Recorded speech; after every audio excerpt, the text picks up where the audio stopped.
नमस्कार दोस्तों, जय महाराष्ट्र। दोस्तों, पिछली वीडियो में हमने बताया था कि महानगर पालिका एक्स पश्चिम के अधिकारी खोतवाड़ी सांतोक पश्चिम फाइनल प्लॉट नंबर 106 के स्थानिक रहवासियों के साथ कैसे छल कर रहे हैं।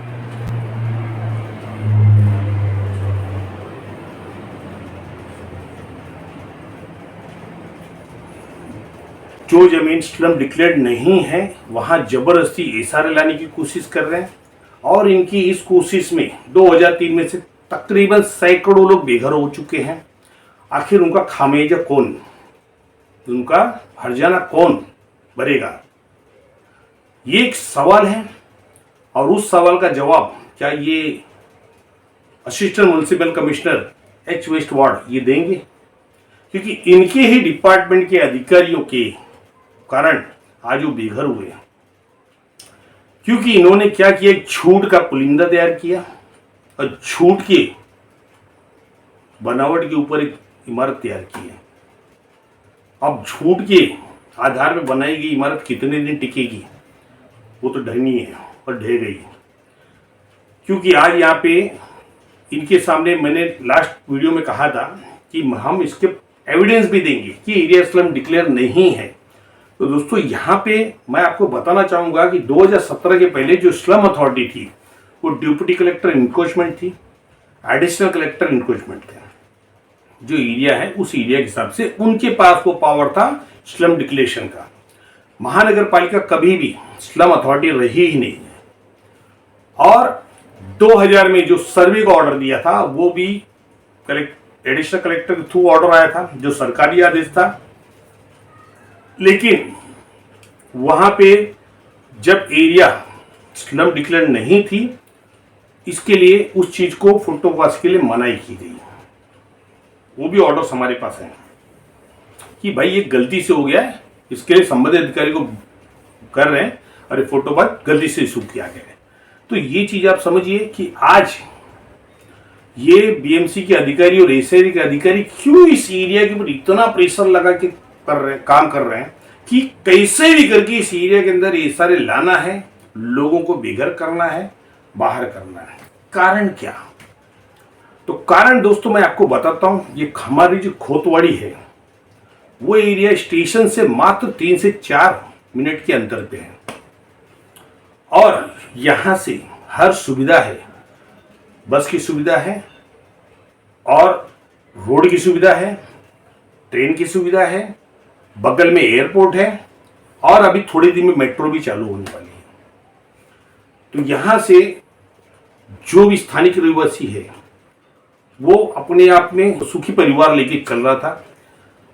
लेकिन यहां के जो अधिकारी एच वेस्ट वार्ड के और एसआरए ने जो 2002 के बाद यहां पे पूरी प्लानिंग करके एक झूठ की बुनियाद के ऊपर इन्होंने जो स्कीम रचा, उस स्कीम के अंदर में जो प्लॉट स्लम है ही नहीं, इन्होंने डीसीआर का उल्लंघन किया। डीसीआर का भी पॉइंट नंबर 2 भी यही कहता है कि स्लम प्रॉपर्टी द मैंडेटरी। अगर स्लम नहीं है तो वहां एसआरए नहीं आती है।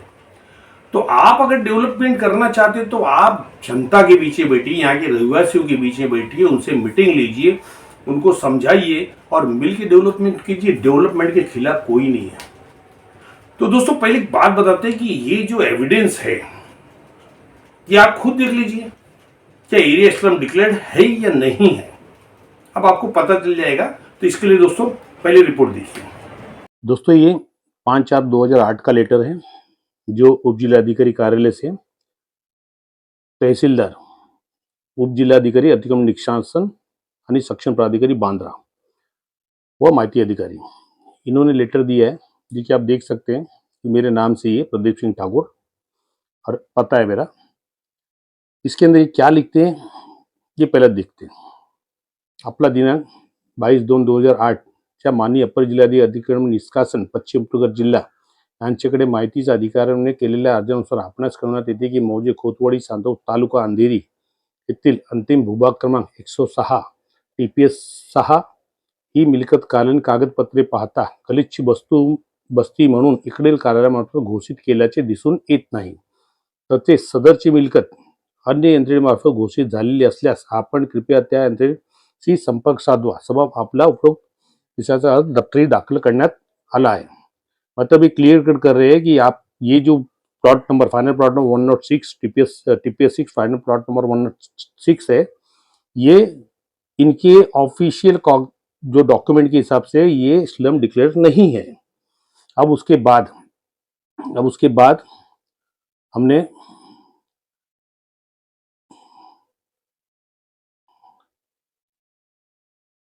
लेटर डाला अपर जिलाधिकारी के यहाँ पे. अपर जिलाधिकारी ने भी वही कहा है की संदर्भी अर्जावर खोतवाडी चांदूर पश्चिम अंतिम विभाग 106 टीपीएस 6 वर गलिच बस्ती कशी व कोणत्या आधारे घोषित झाली याबाबत माहिती मागितली आहे. याबाबत कालीन कागदपत्रे पाहता सदर भूभाग गलिच्छ बस्ती घोषित केल्याचे दिसून येत नाही. त्यामुळे आपणास हवी असलेली माहिती पुरवता येत नाही. तथापि उपजिल्हाधिकारी किंवा निष्कासन बांद्रे यांच्याकडून गलिच्छ बस्ती घोषित झाली आहे किंवा नाही याबाबत ही खात्री करून घ्यावी. आपले अर्ज त्यांच्याकडे पाठवण्यात येत आहे. अब ये लेटर जाने के बाद 5/3/2008 का है. अब डिप्टी कलेक्टर के यहाँ से भी ने भी बताया कि यहाँ पे कोई भी ये एरिया स्लम डिक्लेयर्ड नहीं है. अब माहिती अधिकारी तथा तहसील अतिक्रमण निष्कासन बांद्रा इन्होंने 9/11/2009 को लेटर दिया है. माननीय जिलाधिकारी तथा अपीली अधिकारी निष्कासन बांद्रा के आदेश मतलब जो उप जिलाधिकारी के यहाँ पे हमने अपील फाइल किया था, उस अपील के आदेश के हिसाब से तहसीलदार ने ऑर्डर लेटर निकाला है. उपरोक्त विषयांकित संदर्भानुसार माननीय उप जिल्हाधिकारी तथा अपीली अधिकारी अतिक्रमण निष्कासन बांद्रा यांनी आपले दिनांक 31/8/2009 च्या अर्जास अनुसरून आपणास प्रकरणी 10 दिवसात माहिती पुरवण्याचे आदेश केले आहे. त्यानुसार आपणास कळवण्यात येते की आपणास आवश्यक असलेली मौजे खोतवाडी सांताक्रूज तालुका अंधेरी येथील भूभाग क्रमांक 160 टीपीएस 6 ही मिळकत कालीन उल्लेख पाहता गलिच्छ म्हणून या कार्यालयाकडून घोषित झाल्याचे दिसून येत नहीं. अब ये इन्होंने क्लियर कट कह दिया कि यहाँ पे ये जो एरिया है फाइनल प्लॉट नंबर 106 खोतवाड़ी ये स्लम डिक्लेयर है ही नहीं. लेकिन फिर भी बीएमसी यहाँ पे 2003 से यहाँ पे एनेक्शल 2 बना के एसआई डिपार्टमेंट में इस पे एलओआई भी जारी किया है. 21 अप्रैल 2003 को एलओआई भी जारी किया है. लेकिन यहाँ के जो लोग हैं इनको मूर्ख बनाया जा रहा है. यहाँ के जो रहवासी है उनको मूर्ख बनाया जा रहा है. और यहाँ पे बीएमसी अपने आप में एनेक्शल 2 बना के उसके ऊपर दे रही है कि भाई ये एरिया बीएमसी के म्युनिसिपल रिकॉर्ड के हिसाब से सेंसस स्लम है, जो कि एकदम टोटल गलत है. अब देखिए उसके विषय में जब हमने पीएमसी से आरटीआई किया तो आरटीआई में उन्होंने कोई जवाब नहीं दिया था. तो हम उसके खिलाफ स्टेट इंफॉर्मेशन कमिश्नर में महाराष्ट्र अपील फाइल किए थे under article section number 93 of RTI 2005 में. अभी नाम आपको दिख रहा होगा Shri Pradeep Singh Thakur, first appeal authority officer cum assistant commissioner municipal corporation greater Mumbai H west ward. फिर public information officer cum colony officer municipal corporation greater Mumbai H west ward. Public information officer cum tehsildar office of deputy collector Bandra. Public information officer cum deputy collector office of deputy collector Bandra. मतलब इसमें हमने सबको party बनाया उसके अंदर. और party बनाने के बाद हमारी वहां पे हियरिंग हुई. सुनवाई के दौरान हमने वहां पे ग्राउंड रखा, जिसके बाद वो ऑर्डर पास हुआ. अब ये ऑर्डर है दोस्तों 22/12/2010 का, जिसको Raman Tiwari state information commissioner थे, उन्होंने ऑर्डर पास किया. तो आइए देखते हैं हम ऑर्डर में क्या लिखा हुआ है. अब ग्राउंड में उन्होंने लिखा है the appeal has been filed under section 19(3) of the Right to Information Act 2005. The appellant by his application dated 4/7/2009 had sought information relating to TPS 6 final plot number 106. The appellant wanted to know whether this plot has been notified as slum or declared as census slum. कि वो जानना चाहते हैं, जो appellate है वो जानना चाहते हैं कि ये जो final plot number 106 TPS 6 final plot number 106 है, ये कौन सा स्लम डिक्लेयर हुआ है, नोटिफाइड स्लम, डिक्लेयर्ड स्लम या सेंसस स्लम डिक्लेयर हुआ है, उस बारे में जानकारी मांगी है. Not satisfied with responses from the public information officer and first appeal authority, the appellant filed the second appeal before the commission. The appeal was heard on 16/12/2010. Appellant and respondent were present. कि appellate इनके जो जवाब दिया गया था उससे सहमत नहीं थे, इसलिए इन्होंने सेकेंड अपील फाइल किया. और ये सुनवाई हुई 16/12/2010 को. और अपीलेंट और प्रतिवादी जो रिस्पोंडेंट है वो दोनों सब प्रेजेंट थे। अब इसके बाद उन्होंने ऑर्डर दिया है, the appellant has contended that he has not been furnished the required information. The appellant मतलब मैंने वहां पे बताया है कि इन्होंने मुझे कोई भी रिक्वायर्ड इंफॉर्मेशन दिया ही नहीं है। The respondents contents is that the appellant has already been inform about the status of the plot. The respondent जो बीएमसी और तहसीलदार है, इन्होंने कहा कि हमने अपीलेंट को ऑलरेडी इन्फॉर्म दे दिया है कि स्टेटस प्लॉट का स्टेटस क्या है। अब उसके बाद इनका जो कंक्लूजन है, जो एसआईसी का कंक्लूजन है, वो कंक्लूजन में उन्होंने लिखा है, I have gone through the case papers, it is seen the that the PIO and Tehsildar encroachment removal by his letter dated 9/12/2009 has informed that the plot has not been declared slum। तब उन्होंने कहा कि जो paper उन्होंने जो file किया उस paper को देखने के बाद उसमें ये दिखाई दिया कि PIO और तहसीलदार एनक्रोचमेंट रिमूवल उनके 9/12/2009 के लेटर से ये उन्होंने इन्फॉर्म किया है कि ये प्लॉट स्लम डिक्लेयर्ड नहीं है।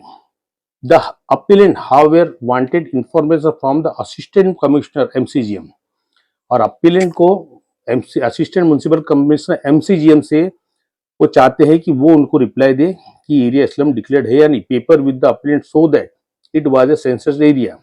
जो पेपर BMC का शो कर रहा है कि ये सेंसस्ड एरिया है। I therefore order that the PIO must furnish the information available within him 7 days from the date of receive this order. अब ये उन्होंने कहा है कि ये जो भी PIO BMC की हैं वो अपीलेंट यानी मुझे 7 दिन के अंदर प्रॉपर मुझे उस चीज का खुलासा करें from the date of order, जो अवेलेबल इंफॉर्मेशन है उनको दिया जाए और अपील इज अलाउड। 22/12/2010 का ये ऑर्डर हुआ है। तो दोस्तों ये क्लियर कट दिखाई दे रहा है कि यहाँ पे BMC के अधिकारी कैसे लोगों को गुमराह कर रहे हैं और जो एरिया स्लम डिक्लेयर्ड नहीं है उस पर जबरदस्ती स्लम रिहेबिलिटेशन स्कीम लाने की कोशिश कर रहे हैं और SRA भी इनका पूर्ण साथ दे रहा है। तो दोस्तों ये आपने देखा, क्योंकि पिछली वीडियो में हमने बताया था कि जो यहाँ पे कॉलोनी ऑफिसर ने बताया है कि भाई ये जो इंफॉर्मेशन हमसे रिलेटेड नहीं है, इसलिए उन्होंने SRA को भेज दिया है। जबकि यहाँ पे राज्य सूचना आयुक्त का ऑर्डर है कि कॉलोनी ऑफिसर को दिया गया कि इनको 7 दिनों के अंदर इंफॉर्मेशन प्रोवाइड किया जाए जो उपलब्ध है, लेकिन इन्होंने आज तक मुझे कोई भी इंफॉर्मेशन दी ही नहीं है।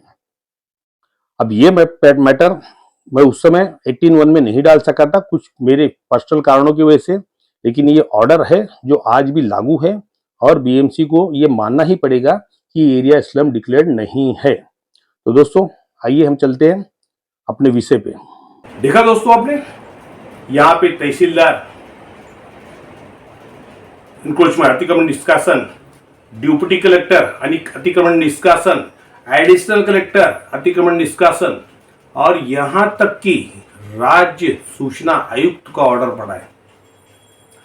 हमने SRA को भी आईटी डाल रहा, उसको भी राज्य सूचना आयुक्त ने ऑर्डर दिया है कि भैया इनको इंफॉर्मेशन प्रोवाइड किया है, लेकिन ये अधिकारी इस चीज को दबाए जा रहे हैं। आखिर क्या कारण है कि ये ट्रांसपेरेंसी नहीं लाना चाहते, एक पारदर्शिता क्यों नहीं लाना चाहते, क्यों लोगों के बीच में बैठ के एक पारदर्शक डेवलपमेंट नहीं करना चाहते? कारण क्या? कारण ये है, पहली बात तो ये जो प्रॉपर्टी है विवादित है, जो कोर्ट में मैटर पड़ा हुआ है, जिसको यहाँ के मूल मालिक advance builder India private limited उन्होंने हाईकोर्ट में चैलेंज किया था। हाईकोर्ट में BMC को कहा गया कि डॉक्यूमेंट सबमिट करो, BMC ने कोई डॉक्यूमेंट सबमिट नहीं किया।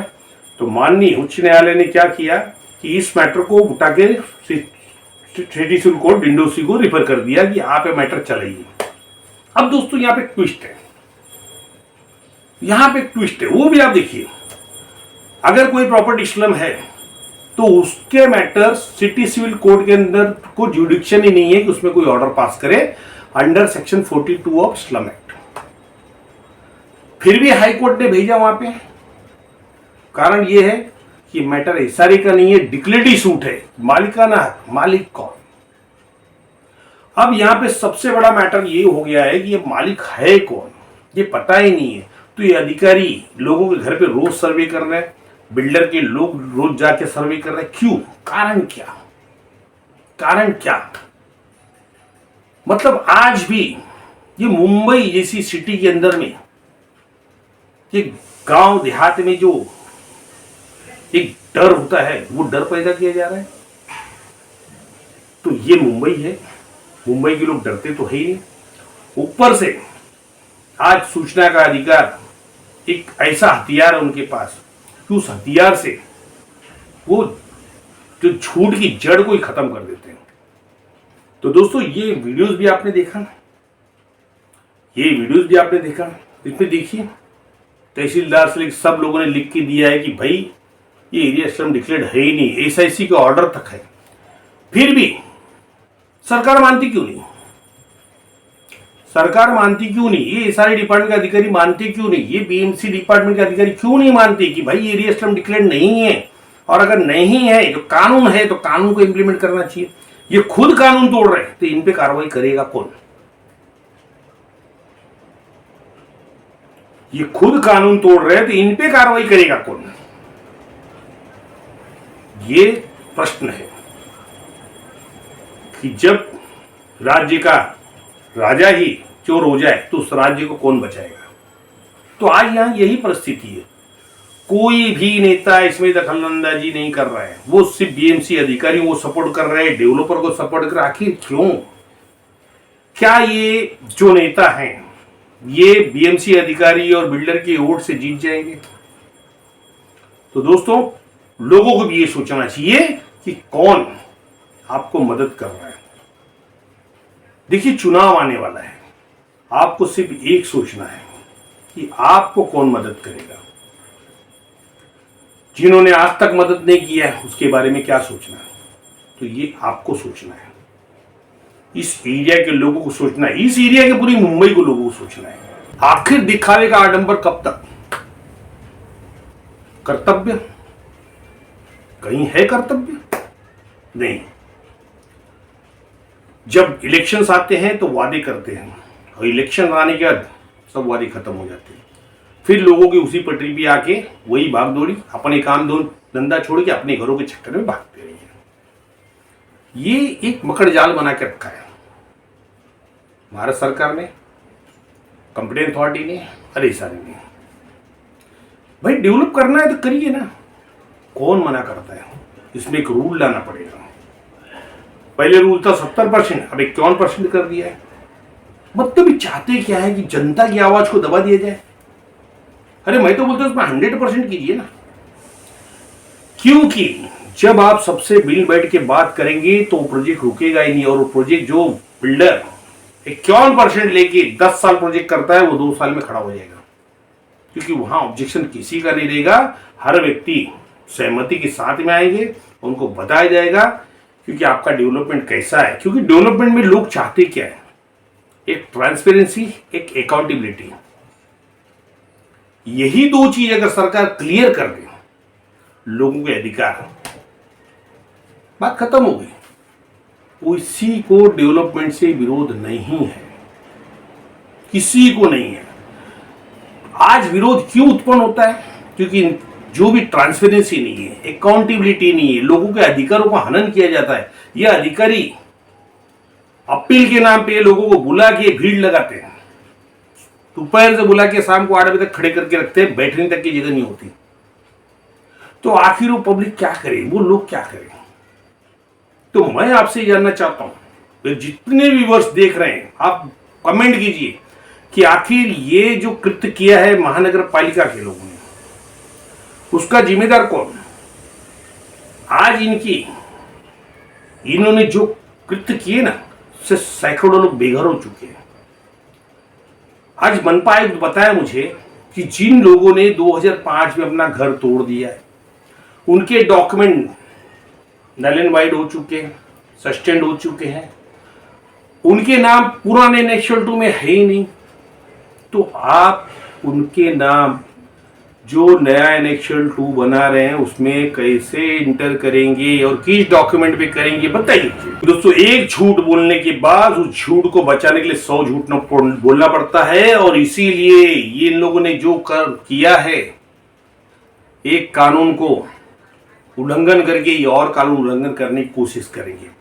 अब पता है पात्रता में लिखा हुआ है कि जो भी पात्रता के लिए एप्लीकेशन करेगा वो रिसेंट ईयर का 1 साल का पुरावा सबमिट करेगा कि मैं रह रहा हूं चालू वर्ष पुरावा। हाँ, तो वो जिनके डॉक्यूमेंट सस्टेन हो चुके हैं उनको डॉक्यूमेंट कहां से लाएंगे? और ये जो अथॉरिटी है, complaint authority, assistant municipal commissioner, वो कैसे उनकी पात्रता करेंगे, क्या बोल के करेंगे, मुझे बताइए। क्या इसके लिए सरकार से एक स्पेशल प्रोविजन नहीं करना पड़ेगा? करना पड़ेगा या नहीं? दोस्तों, यही चीज है, ये अधिकारी यहां के लोगों को गुमराह करके इन लोगों को बेघर करने की पूरी कोशिश कर चुके हैं, बेघर कर भी चुके हैं। सैकड़ों लोग बेघर है। 2005 से घर तोड़े, उनका नाम एनेक्शन में नहीं है, आज दर दर भटक रहे, भाड़े भी प्रॉपर नहीं मिल रहे। प्रॉपर क्या, मुझे तो लगता है मिल ही नहीं रहे, भाड़े प्रॉपर मिल ही नहीं रहे। तो आप बताइए उनकी क्या कंडीशन होगी आज वो बेघर नहीं हुए, छतबीन नहीं हुए। तो आप बताइए उनका जो नुकसान हुआ है उसकी भरपाई करेगा कौन? क्या आपको नहीं लगता है कि सरकार इन अधिकारियों को कहे कि आप इनकी भरपाई करके दीजिए, क्योंकि आपके वजह से हुआ है, झोपड़े आपके वजह से तोड़े गए, और वो लोग आज इतने साल से बाहर है, उनको पूरा हर्जाना दिया जाए, उनको घर बना के दिया जाए। क्या आपको नहीं लगता है कि इनको दंड मिलना चाहिए, ये अधिकारियों को? ये झूठ की बुनियाद पे डेवलपमेंट क्यों कर रहे हैं? प्रश्न एक ही है, झूठ की बुनियाद पे डेवलपमेंट क्यों? और ये दंड सिर्फ महानगर पालिका को नहीं, ये सारे डिपार्टमेंट के अधिकारियों को भी देना चाहिए जिन्होंने ये घिनौना काम किया है कानून के विपरीत। तो दोस्तों, वीडियोस लंबी हो रही है, इसके लिए हम माफी चाहते हैं कि हम इस वीडियो यहीं बंद कर, लेकिन आपको कमेंट कीजिए, जितने मेरे दर्शक देख रहे हैं सब कमेंट कीजिए कि आखिर जिम्मेदार कौन? क्या इनको दंड मिलना चाहिए या नहीं मिलना चाहिए? क्या ऐसे अधिकारियों को डीसी में एक्शन लेना चाहिए या नहीं लेना चाहिए? तो दोस्तों, हमने ये जो खोतवाड़ी के विषय में जो भी बीएमसी की पोल थी उसको हमने पूरी खोल के रख दिया, आपके सामने लाया, दर्शकों के सामने लाया कि भाई देखिए क्या कर रहे हैं। कानून नहीं है तो भी इंप्लीमेंट हो रहा है, स्लम नहीं है तो भी एसआरए हो रहा है। तो दोस्तों, जागरूक बनिए, चैनल से जुड़े रहिए, लाइक कीजिए, सब्सक्राइब कीजिए और शेयर कीजिए, और इतना शेयर कीजिए कि ये वीडियोस कम से कम मंत्रालय तक पहुंचे और इस खोतवाड़ी भीमवाड़े के जो लोग हैं उनको राहत मिल सके और उनका जो भी नुकसान हुआ है वो नुकसानों की भरपाई हो सके। तो धन्यवाद दोस्तों, मिलते हैं नेक्स्ट वीडियो में। जय हिंद, जय महाराष्ट्र।